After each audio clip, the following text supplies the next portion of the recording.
l'Ukraine quasi quotidiennement. J'ai besoin de repères. Il y a 3 jours, c'était un champ de bataille. Aujourd'hui, c'est un lieu de recueillement. Les clés. Je suis une fille du peuple et je t'aime, mon Ukraine, et je suis fière de toi. Arnaud Ruyssen. Bonjour à toutes, bonjour à tous, et bienvenue dans Les Clés pour le 3e et dernier épisode de notre série consacrée aux sources de la guerre entre la Russie et l'Ukraine. Dans ce numéro, on va s'intéresser aux 10 ans qui précèdent l'invasion russe lancée en février 2022. Et on va commencer par revenir sur la révolution ukrainienne de 2014, appelée Révolution de la dignité, dont l'épicentre était la place Maïdan, la place de l'indépendance à Kiev. La première, les clés. Ce matin, dans le centre de Kiev, les manifestants pro-européens tiennent leur position face aux policiers. Un calme précaire, comme dans une guerre de tranchées entre deux assauts. En guise de no man's land, un immense mur de feu. Les manifestants l'ont alimenté toute la nuit avec ses pneus. Malgré les températures polaires, moins 20 degrés, la détermination est toujours la même pour réclamer le départ du président pro-russe, Viktor Yanukovych. Yanukovych a perdu la tête. Il vit dans son monde, dans ses illusions. Il comprend pas ce qui se passe. Yanukovych, c'est la fin de ton règne.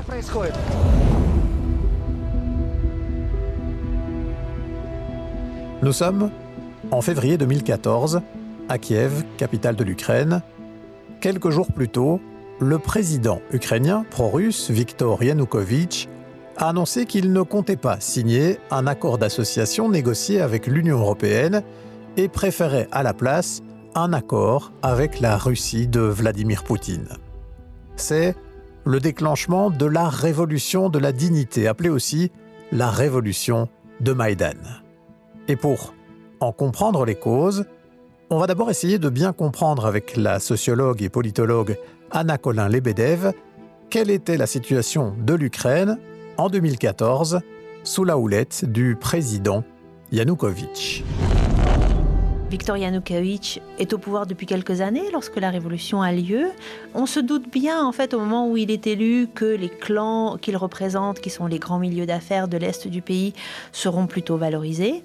Mais je pense la population est un peu choquée du degré de corruption qui s'installe au profit de ces clans, et alors même que les Ukrainiens sont quand même pas facilement choqués par des faits de corruption. Il y a aussi ce profil de président dont un certain nombre d'Ukrainiens ont un peu honte, notamment ceux qui sont les plus urbains et les plus éduqués. Viktor Yanukovych n'est pas quelqu'un qui a fait beaucoup d'études, il s'exprime mal. Bien évidemment, il parle très très mal ukrainien, donc il s'exprime essentiellement en russe. Il fait des fautes, il est un peu... Alors aujourd'hui, avec Donald Trump, c'est vrai qu'on a plus l'habitude de ce type de leader politique, mais il y a une certaine gêne de ce président qui n'est pas vu comme étant complètement digne. Et puis, effectivement, on le voit se tourner de plus en plus vers Moscou, ce qui n'est pas forcément une alerte, pas forcément, ça allume pas un voyant rouge chez toute la population. Mais il y a ce moment géopolitique, effectivement, qui va servir de déclencheur. L'accord d'association avec l'Union européenne doit être signé par l'Ukraine, par le président ukrainien. Ce n'est pas lui qui en était à l'initiative. Ça suivait un long processus et en fait, on arrivait à ce moment de signature. Et quelques jours avant la signature de l'accord, il prend la parole en disant en fait, nous n'allons pas signer l'accord d'association avec l'UE. Nous allons à la place signer un accord avec la Russie qui nous propose des conditions extrêmement avantageuses. Ce que les Ukrainiens interprètent comme un vrai tournant, pas tant qu'il les fait se tourner vers la Russie, parce que c'est pas l'idée, mais qui leur fait tourner le dos à l'Europe. Or, en fait, un accord d'association avec l'Union européenne, c'est pas être membre de l'Union européenne, il s'agit véritablement de conditions privilégiées, mais éventuellement à la clé, par exemple, le fait de voyager sans visa, ce qui pour les Ukrainiens est extrêmement important, et symboliquement cette idée que ils seront intégrés dans le concert des nations européennes à un moment où la Russie devient un partenaire de moins en moins désirable, parce qu'on voit à quel point l'autoritarisme est monté en fait dans la société russe. Avoir un voisin russe en 2000 ou avoir un voisin russe en En 2013, c'est pas du tout la même chose. La Russie de 2013 a conduit 2 guerres sur son territoire. La Russie de 2013 a conduit une guerre contre la Géorgie, une guerre d'invasion contre la Géorgie. La Russie de 2013 vient de mettre en place des politiques extrêmement répressives à l'égard de mouvements protestataires de l'hiver 2011-2012. Et donc, en fait, on s'enferme dans la dépendance à un régime autoritaire en signant un accord d'association avec la Russie.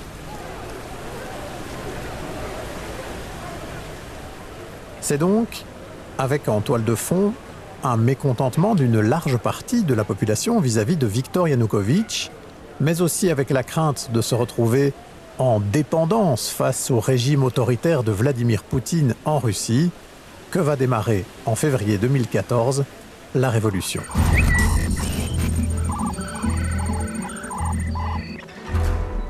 La révolution démarre par un post sur Facebook, par quelqu'un qui est un activiste, journaliste, homme politique, qui s'appelle Mustafa Naïem, un Ukrainien d'origine afghane, ce qui montre aussi le caractère un peu multiculturel de l'Ukraine. Et Mustafa Naïem écrit, écoutez, comme il y a 10 ans, en fait, serions-nous capables de nous mobiliser? Si vous pensez comme moi, retrouvons-nous sur la place Maïdan ce soir. Et c'est comme ça que la révolution démarre. Elle démarre essentiellement avec des jeunes. La foule, dans ces journées de fin février, est assez mélangée, en fait, en journée. Mais le soir, ce sont les étudiants qui restent sur la place publique et qui continuent à occuper la place pour soutenir un peu l'élan révolutionnaire.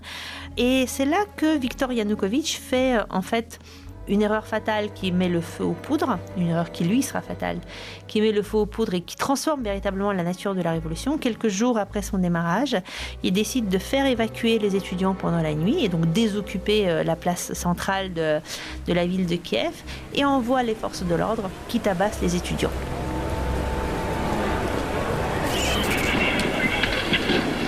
Ces images ont été capturées par un journaliste indépendant dimanche près du bâtiment officiel de la présidence à Kiev. On y voit des policiers ukrainiens frapper une dizaine de personnes au sol.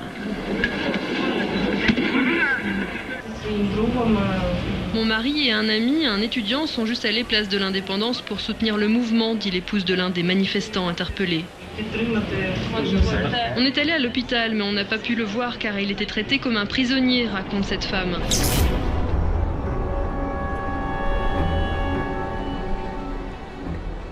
C'est le genre de choses qui sont faites régulièrement en Russie et qui généralement ne provoquent pas d'effets politiques majeurs. Mais les Ukrainiens n'ont absolument pas l'habitude que leur mobilisation et que leur rassemblement soient chassés violemment. Surtout quand il s'agit de jeunes. Et donc dès le lendemain matin, en fait, on voit se multiplier ces messages un peu partout en Ukraine en disant « il a tabassé nos enfants », c'est totalement inacceptable. Et la foule se multiplie et grossit à Kiev, mais aussi dans les autres villes du pays. Et cette fois-ci, en fait, le message change. Au début, les premiers jours de la protestation, on sort avec des drapeaux européens. Là, désormais, on sort avec des drapeaux ukrainiens en demandant la démission d'un président jugé corrompu et inapte à gouverner le pays. Et c'est à partir de ce moment-là qu'en fait, la mobilisation se transforme en révolution et cette révolution demandera le départ du président Yanukovych.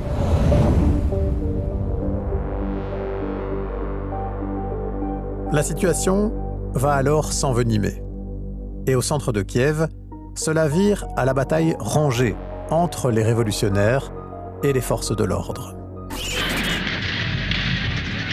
Place de l'Indépendance à Kiev, la nuit a été sanglante.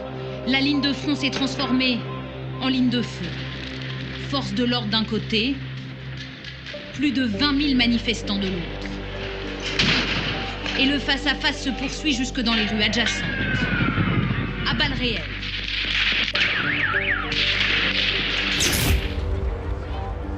Il y a véritablement une bataille urbaine en fait, qui se déroule sur cette place centrale de Kiev, notamment fin janvier et pendant le mois de février 2014. On est en plein hiver, il fait très froid et cette confrontation est mortelle. Il y a une centaine de victimes du côté des manifestants, il y a aussi des victimes du côté des forces de l'ordre et c'est complètement inédit. C'est quelque chose que l'Ukraine n'avait jamais vu, donc il y a un état de choc véritable. Ailleurs dans le pays, vous avez à la fois des rassemblements qui soutiennent cette révolution kievienne, mais vous avez aussi énormément de populations inquiètes. Et pourquoi sont-elles inquiètes ? Parce que, en même temps que la révolution se déroule à Kiev et est couverte par les médias ukrainiens, elle est aussi couverte, mais d'une manière très différente, par les médias russes, qui se mettent à consacrer un temps considérable à raconter ce qui se passe à Kiev, mais ils ne racontent pas véritablement ce qui se passe à Kiev, ils construisent une certaine image de la révolution ukrainienne. Or, il faut bien se dire que ces médias, qui sont russophones, sont regardés en Ukraine. L'Ukraine est un pays bilingue, donc la totalité de la population comprend le russe, et notamment à l'est du pays, on capte déjà très bien ces chaînes de télévision, elles sont dans les bouquets satellites que vous achetez quand vous prenez un abonnement, et souvent, elles offrent des divertissements un peu de meilleure qualité que la télé ukrainienne, des films un peu plus chers, et donc du bon film hollywoodien, par exemple, qui sera diffusé à la télé russe et qui ne pourra pas être acheté à la télé ukrainienne. Donc ce sont des médias qui sont familiers pour les Ukrainiens. Et qu'est-ce qu'ils y voient ? Ceux qui sont par exemple à Donetsk, à Lugansk, à Kharkiv, à Dnipro, ils voient dans les nouvelles russes le descriptif d'une mobilisation extrémiste pilotée par des néo-nazis et qui a pour objectif, et ça c'est ce que la télé russe en fait cherche à promouvoir, qui a pour objectif d'une part de réprimer les russophones, voire d'exterminer les russophones. Et surtout, en fait, c'est présenté comme une sorte de victoire du nationalisme ukrainien sur le pluralisme du pays. Le pouvoir russe dit à ses populations de l'Est, les ennemis, c'est vous. Et le nouveau pouvoir à Kiev va venir vous chercher si la révolution gagne. Et donc, cette peur fait que dans un certain nombre de villes ukrainiennes, vous avez aussi des mouvements anti-Maïdan qui s'organisent, où les citoyens ordinaires vont dire nous demandons le rétablissement de l'ordre, nous demandons le respect de nos droits. Donc on est dans une période troublée, mais où le trouble est très fortement organisé par Moscou. Le trouble et surtout la fracture qui commence à s'opérer à l'intérieur de la société ukrainienne, où une large partie de la population, surtout à l'ouest, mais pas seulement, va soutenir le mouvement. Et une autre partie de la population, majoritairement à l'est, va, elle, se méfier du mouvement. Mais revenons sur un élément de la rhétorique russe sur ce qui se passe alors. Moscou explique que ce sont des nationalistes néo-nazis qui sont à la manœuvre. Est-ce que cela se fonde sur une quelconque réalité ? Y a-t-il, au sein des révolutionnaires actifs sur la place Maïdan, des forces d'extrême droite ? La place Maïdan est inclusive.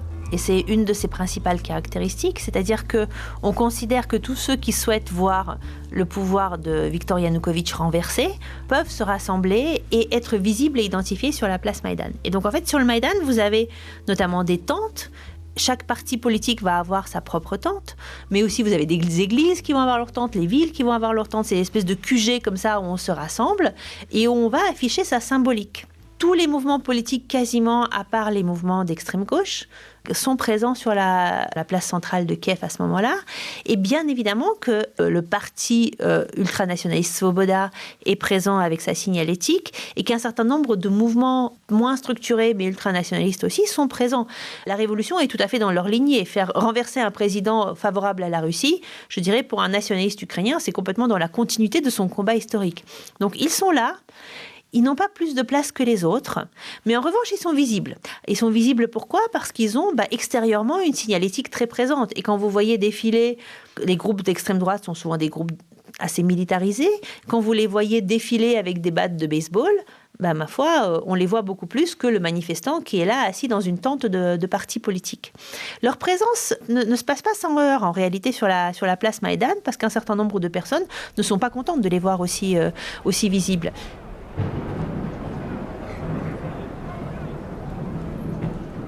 L'une des illustrations, c'est l'affaire autour du placardage du portrait de Stepan Bandera, qui est ce leader du mouvement nationaliste le plus extrémiste au milieu du XXe siècle. Vous avez un certain nombre de militants qui vont placarder son portrait sur un des grands bâtiments de la place de l'Indépendance, de cette place Maïdan.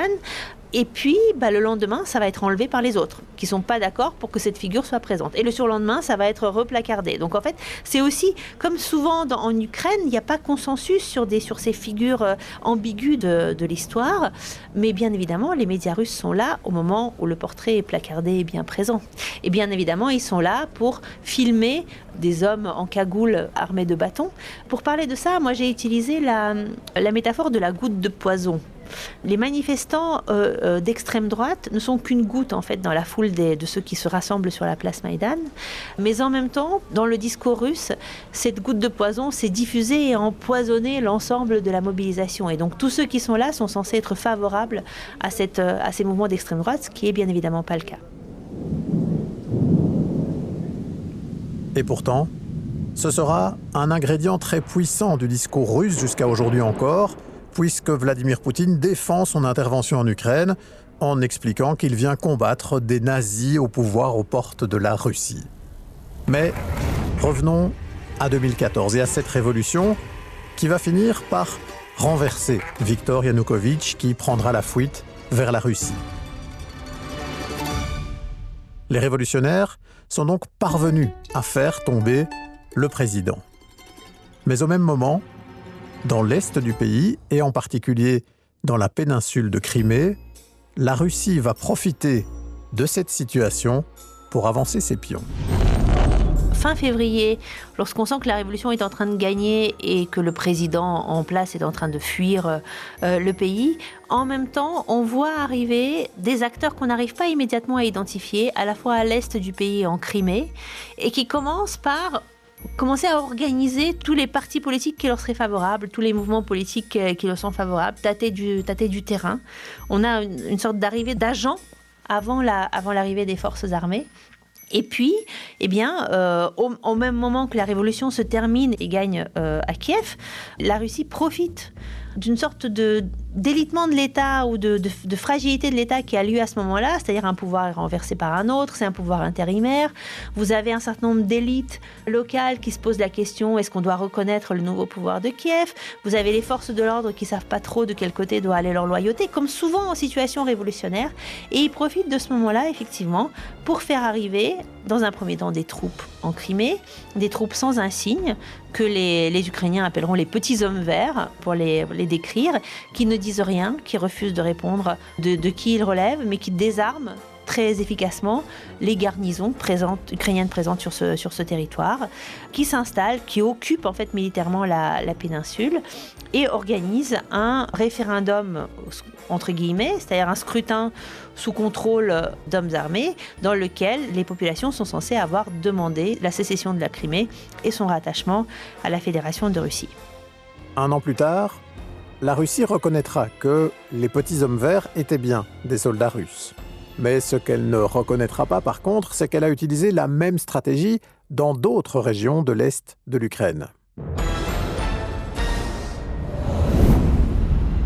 On voit arriver dans les régions de l'Est du pays, Donetsk et Lugansk, mais aussi Dnipro et aussi Kharkiv qui est la ville la plus proche en fait, de la frontière russe.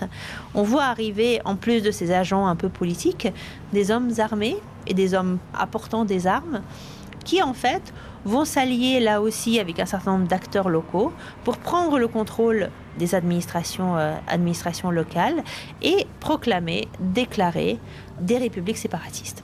Des régions qui demandent leur détachement de l'Ukraine et leur rattachement à la Fédération de Russie. Et donc, Moscou envoie des soldats, sans uniforme, sans insigne, et en se défendant de le faire, et ainsi prête main forte à des groupuscules indépendantistes locaux afin qu'ils prennent le contrôle de ces territoires. De son côté, le nouveau pouvoir de Kiev envoie lui aussi des troupes sur place dans ce qu'il appellera une opération antiterroriste pour tenter de reprendre le contrôle.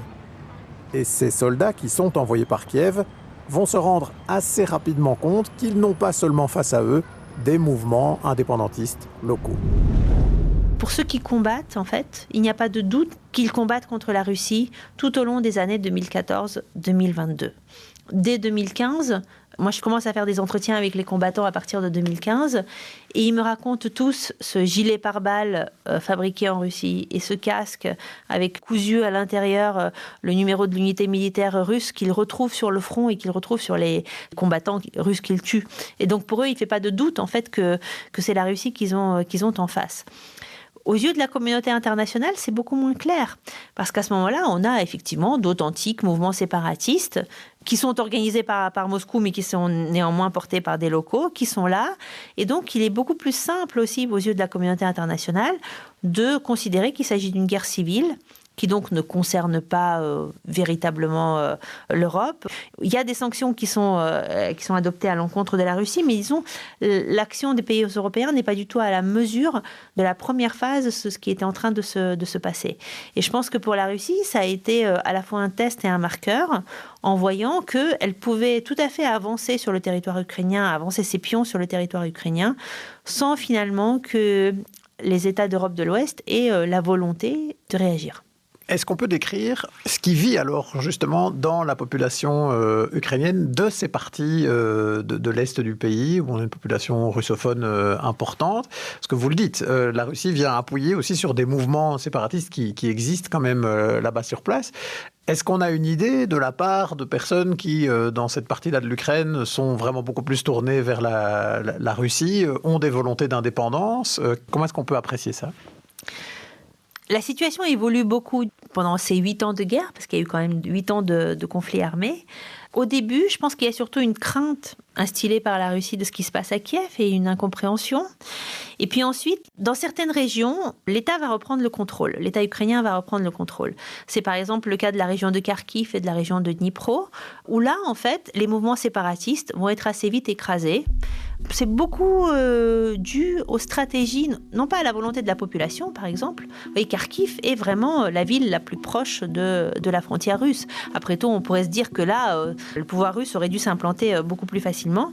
C'est le résultat d'une certaine stratégie des élites locales, à la fois des élites publiques qui décident qu'ils vont s'allier du côté de Kiev, et donc du coup les forces de l'ordre vont suivre et on va remettre de l'ordre là-dedans. Mais c'est aussi le fait de milieux d'affaires. Dans la région de Dnipro, c'est Igor Kolomoïski, un des gros oligarques ukrainiens, qui est celui qui soutiendra quelques années plus tard la candidature de Volodymyr Zelensky aux élections présidentielles. Igor Kolomoïski qui décide très vite, lui il a des actifs à Dnipro, qui est une ville industrielle, et il décide qu'il faut protéger la ville, et il va contribuer à créer, financer, armer, équiper un bataillon d'autodéfense qui va pas être un bataillon régulier de l'armée ukrainienne, mais qui va être reconnu par l'armée ukrainienne, qui lui va aussi maintenir l'ordre et chasser efficacement les mouvements séparatistes de la ville. Dans d'autres régions, et notamment autour de Donetsk et de Lugansk, eh bien, les élites ne font pas forcément le même choix, et les milieux d'affaires ne font pas le choix de les soutenir, en considérant qu'il est peut-être plus dans leur intérêt de voir arriver le pouvoir de Moscou. Ils ne misent pas sur le même cheval, ils misent sur Moscou. Et les populations, quelque part, à ce moment-là, comprennent déjà qu'elles sont piégées dans un jeu qui les dépasse.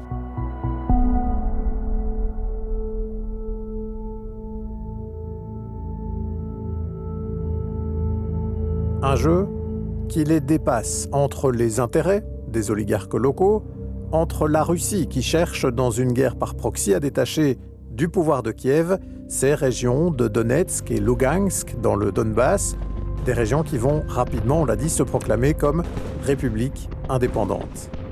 Et si, dans les premiers mois, on assiste à des combats intenses, ensuite, après des accords de cessez-le-feu, le conflit va être en quelque sorte gelé. Une guerre de basse intensité va continuer.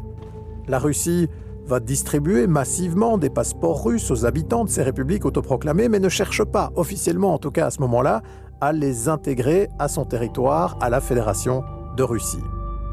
Pendant 7 ans, pratiquement, on va rester dans cette situation figée. Il y a une cristallisation d'états de facto, de territoires d'exception, où la vie n'est pas terrible. On ne voit ni d'issue, d'une certaine manière, ni d'aggravation.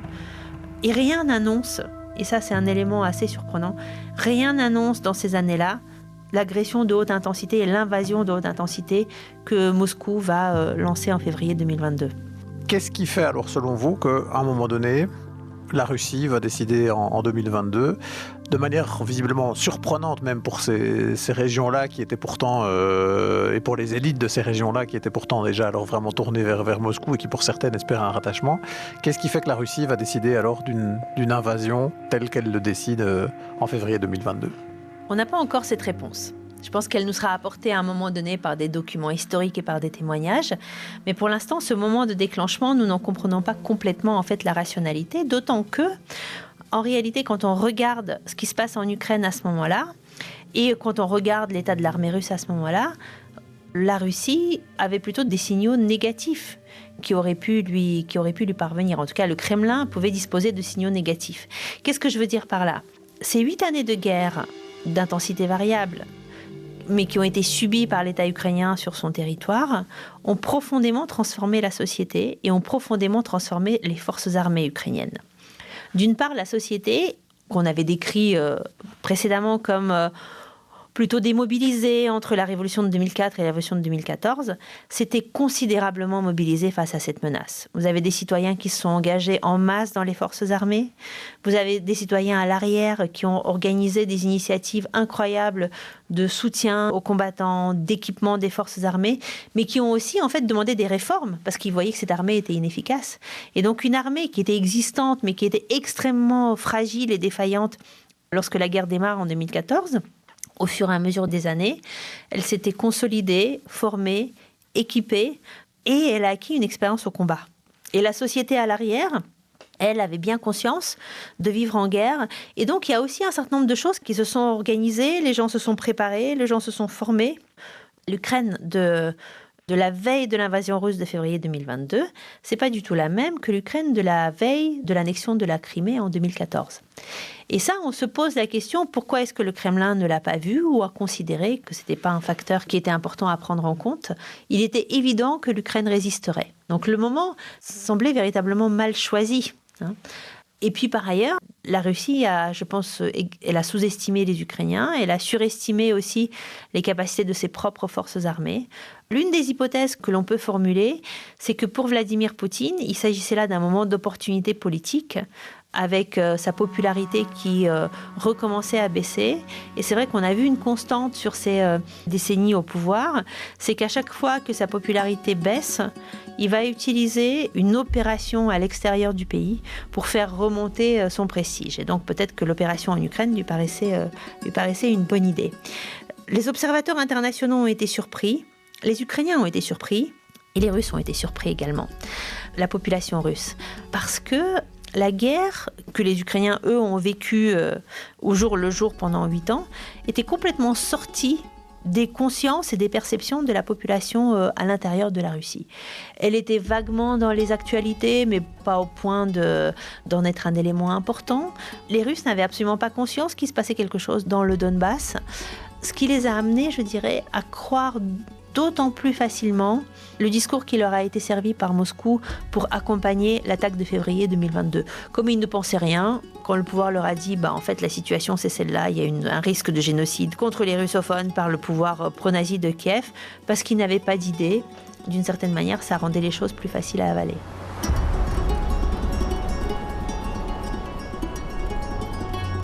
Et notre exploration historique va s'arrêter ici, au moment où le 24 février 2022, la Russie de Vladimir Poutine décide d'envahir l'Ukraine avec l'idée même au départ d'aller jusque Kiev.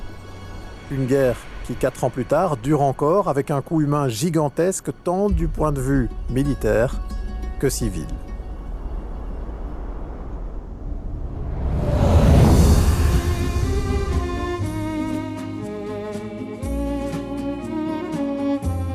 Merci d'avoir suivi cette série historique dans les clés.